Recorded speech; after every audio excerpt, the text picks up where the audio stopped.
Hey, thanks for joining us tonight and welcome to Bull Rush. What we're trying to do here is examine what Ozark food is. And to do that, we look to the past. Specifically, we look to the late 18th, early 19th centuries. And we do that because that's the point in time when the Osage and indigenous people first began interacting with the settlers, immigrants, and those settlers and immigrants oftentimes would bring the enslaved with them.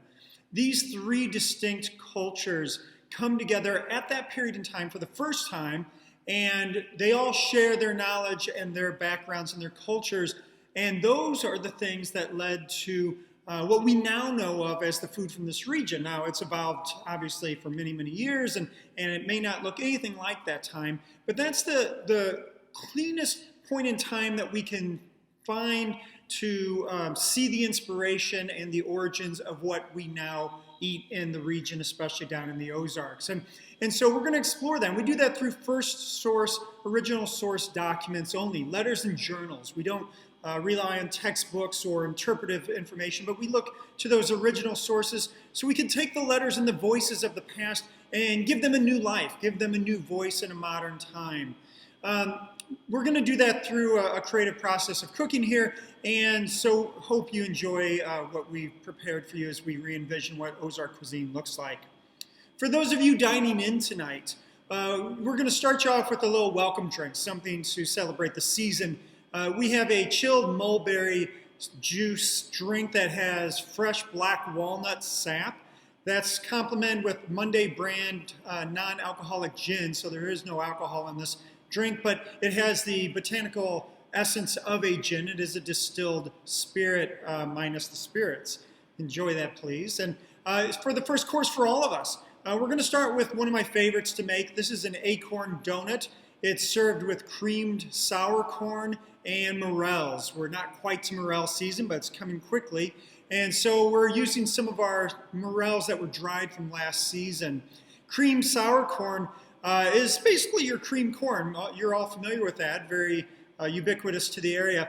But here we do sour corn, which is fermented. So think of it as like sauerkraut, except we do corn, we leave it on the cob, we ferment it, and take that sourness, that funkiness, that ferment flavor, and complement it to the creaminess of the cream corn.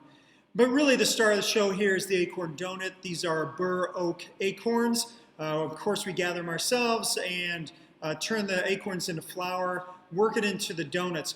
I like serving donuts here because of the few recipes we find from the past, and there's very few, especially from the time period that we look at, pre-1870s. The donuts or crullers are probably the most common. That and, of course, cornbread or corn pone.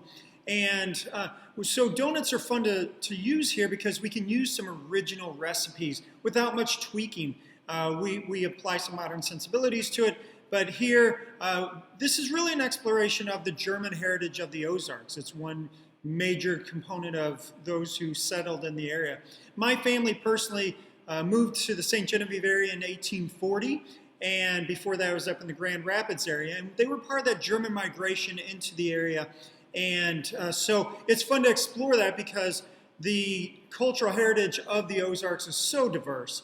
And we could look at the Scottish or the French or even the Swedes and, of course, the Osage and African American. But right now in this dish, we're going to look at the Germans and see how this all works together. So enjoy. If you have questions, please do feel free to ask. Even those of you at home, feel free to text or email, and we do our best to monitor those during dinner service. All right, enjoy.